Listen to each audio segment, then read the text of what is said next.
ഇങ്ങനെ കറങ്ങാൻ ഇറങ്ങിയപ്പോൾ പായസം കണ്ടപ്പോൾ ബാവോടെ നിർത്തി. പാലട പായസം. പാലട പായസോ? പ്രഥമൻ രസമുണ്ടാവും. കുടിച്ചു നോക്കി. നമ്മളിക്കാൻ്റെ പായസമാണ്, എങ്ങനെ ഉണ്ടെന്നൊന്നും അറിയില്ല. അപ്പം നിങ്ങൾ പോയിട്ട് വാങ്ങിച്ചു കേട്ടോ. അല്ല, നമ്മളങ്ങോട്ട് തിരിച്ചിടും വേണ്ടി വണ്ടി തിരിച്ചിട്ട് പാലട പായസം കഴിക്കണം കേട്ടോ.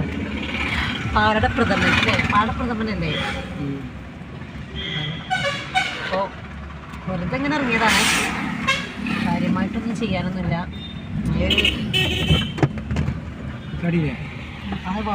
ബാബുവിനോട് വെച്ച് അപ്പോൾ വാക്കണം കേട്ടോ. ബാബു പാലട പ്രഥമൻ വാങ്ങാൻ പോയി, പാലട പായസം വാങ്ങാൻ പോയതാണ് കേട്ടോ. എങ്ങനെയാണ് കൊണ്ടുവരുന്നത് നമുക്ക് നോക്കാം. അപ്പോൾ ഞങ്ങളിങ്ങനെ പോകുന്ന വഴിയിൽ നിന്ന് പറയാ ഈ പായസം കഴിക്കാൻ വേണ്ടി ഇറങ്ങിയതാണ്.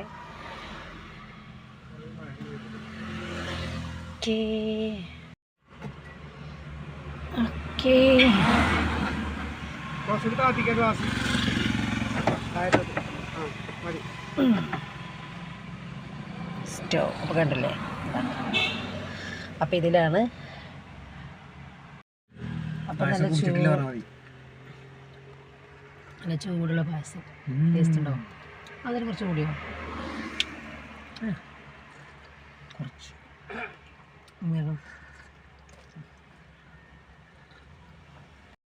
പായസം നല്ല രസമുണ്ട് കേട്ടോ. ഉഷാറായിക്കണം കേട്ടോ. നിങ്ങൾ വീട്ടിൽ നിന്ന് ഉണ്ടായിക്കൊണ്ടിരുന്ന കമ്പനിയാണ്. ആ ശരി. ഓക്കെ. നിങ്ങൾ കുറേ കാലം എവിടെ തുടങ്ങിയിട്ട്? കുറേ കാലമായോ?